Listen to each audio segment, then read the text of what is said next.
जो प्रदोष व्रत मंगलवार के दिन पड़ता है वह प्रदोष भौम प्रदोष व्रत या मंगल प्रदोष व्रत कहलाता है। इसकी कथा इस प्रकार है। एक समय की बात है, एक नगर में एक वृद्धा रहती थी। उसका एक ही पुत्र था। वृद्धा की हनुमान जी पर गहरी आस्था थी। वह प्रत्येक मंगलवार को नियम पूर्वक व्रत रखकर हनुमान जी की आराधना करती थी। एक बार हनुमान जी ने अपनी भक्तिनी उस वृद्ध महिला की श्रद्धा का परीक्षण करने का विचार किया। हनुमान जी साधु का वेश धारण कर वृद्धा के घर गए और पुकारने लगे, है कोई हनुमान भक्त जो हमारी इच्छा पूर्ण करे। आवाज उस वृद्धा के कान में पड़ी। पुकार सुन वृद्धा जल्दी से बाहर आई और साधु को प्रणाम करके बोली, आज्ञा महाराज। हनुमान वेशधारी साधु बोले, मैं भूखा हूं, भोजन करूंगा, तुम थोड़ी जमीन लीप दो।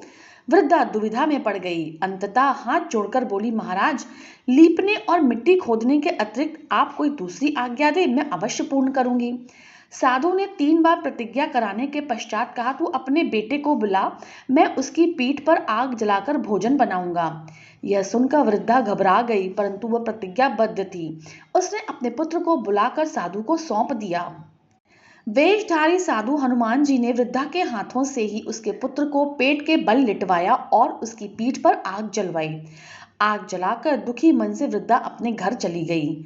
इधर भोजन बनाकर साधु ने वृद्धा को बुलाकर कहा, उनका भोजन बन गया है, तुम अपने पुत्र को पुकारो ताकि वह भी आकर भोग लगा ले। इस पर वृद्धा बोली, उसका नाम लेकर मुझे और कष्ट ना दें। लेकिन साधु महाराज नहीं माने।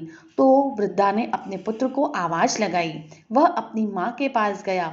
अपने पुत्र को जीवित देखकर वृद्धा को बहुत आश्चर्य हुआ और वह साधु के चरणों में गिर पड़ी।